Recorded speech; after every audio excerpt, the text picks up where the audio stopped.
சொல்லுங்க, இனிதான் எனக்கு ஆரம்பமே இருக்கு. ஆரம்பமே இருக்கு. செத்துட்டேன் நினைக்காத, நான் தோத்துட்டேன் நினைக்காத. அல்லேலூயா. நான் மேல வர்றதுக்கு இனிதான் ஆரம்பமே இருக்கு. ஆமென். பாருங்க, ஆதாமுடைய வித்து தோல்வியை கொண்டு வந்தது. ஆனா உங்களுக்குள்ள தோல்வியின் வித்து இல்ல, உங்களுக்குள்ள இயேசு கிறிஸ்துவின் ஜெயத்தின் வித்து. அல்லேலூயா. வெற்றியின் வித்து இருக்கு உங்களுக்குள்ள. ஆமென். சிலுவையிலே வென்ற இயேசுவின் ரத்தம் எனக்குள்ள இருக்கு. எத்தனை பேர் நம்புறீங்க? நான் நம்புறேன். அவருடைய வித்துக்கு தோல்வியே இல்ல.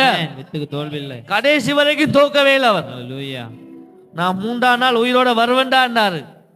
பார்த்துட்டே இருக்காங்க, வருவாரா வருவாரா வருவாரா. அவர் வந்தே தீர்னார். அல்லேலூயா. அல்லேலூயா. எல்லாம் பார்த்துட்டே இருக்காங்க, அந்த கலாதேவி நல்லா வருமா நல்லா வருமா வருமா வருமா. ஒரு நாள் கண்டிப்பா மேல வந்துடும். அல்லேலூயா. ஏன்னா புதைச்சாலும் உயிரோடு எழும்பி வந்த ஜீவனுள்ள வித்தினால நான் வாழுகிறேன். அதனாலதான் தேவன் சொல்றார் பாருங்க, 1 யோவான் 5:4 வாசிங்க. தேவனால் பிறப்பதெல்லாம் தேவனால் பிறப்பதெல்லாம் உலகத்தை ஜெயிக்கும். என்ன செய்யுமா? தேவனால் பிறப்பதெல்லாம் உலகத்தை ஜெயிக்கணும் நம்ம. ஆமென். அல்லேலூயா. ஹல்லேலூயா. தேவனால் பிறப்பதெல்லாம் பரலோகத்துக்கு போகுமா? அப்படி இருக்கா? இல்ல. ரட்சிக்கப்பட்ட உடனே கிறிஸ்தவர்களுடைய ஒரே இலக்கு எப்படியாவது பரலோகத்துக்கு போயிடணும். ஆனா தேவனால நீ பிறந்தா முதல்ல செய்ய வேண்டிய ஒரு வேலை இருக்கு. ஆமென். என்னது? உலகத்தை ஜெயிக்கணும். எங்க தோத்தியோ அங்க நீ ஜெயிக்கணும். ஆமென். எங்க அவமானப்பட்டியோ அங்க அவர் உன்னை கீர்த்தியும் புகழ்ச்சியுமா வைக்கணும். செப்பனியா 3ஆம் அதிகாரம் 19 வாசிங்க. செப்பனியா 3:19. இதோ அக்காலத்திலே உன்னை சிறுமைப்படுத்தின யாவரையும் தண்டிப்பேன். உன்னை சிறுமைப்படுத்தின யாவரையும் தண்டிப்பேன். நொண்டியானவனை ரட்சித்து தள்ளுண்டவனை சேர்த்துக் கொள்ளுவேன். அவர்கள் வெட்கம் அனுபவித்த சகல தேசத்திலும். சொல்லுங்க, நாங்கள் வெட்கம் அனுபவித்த சகல தேசத்திலும். சகல தேசங்களிலும். பாருங்க, எந்த தேசத்துல எல்லாம் உங்களோட பேரை அவமானப்படுத்தினாங்களோ அந்த தேசத்துல எல்லாம் கர்த்தர் உங்களை கீர்த்தியும் புகழ்ச்சியுமா வைப்பார். இலங்கையில மட்டும் இல்ல, வெளிநாட்டிலே உங்களை பற்றி கதைச்சிருந்தா சொல்லுங்க, அந்த நாட்டிலும் கர்த்தர் உங்கள் பெயரை பெருமைப்படுத்துவார்.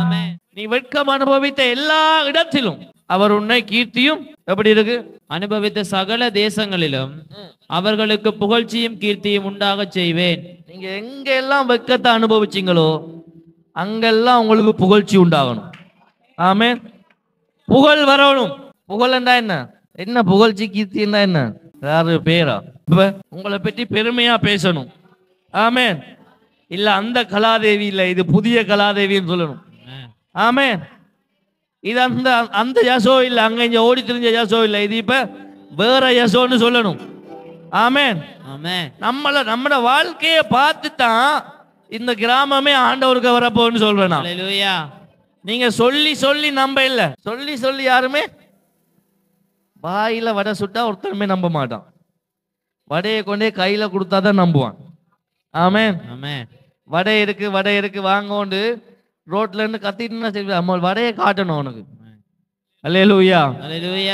இயேசு உயிரோடு இருக்கிறார் சொல்லிட்டே தெரியும். ஆனா எப்படி இயேசு உயிரோடு இருக்கார் தெரியும் தெரியுமா? நீங்க என்றைக்கு ஜெயிக்கிறீங்களோ அன்றைக்கு எல்லாரும் பார்ப்பாங்க, ஆமால இயேசு உயிரோடு ஆண்டவன் இருக்கான் குமாரன், அப்பதான் தெரியும். ஆமென்.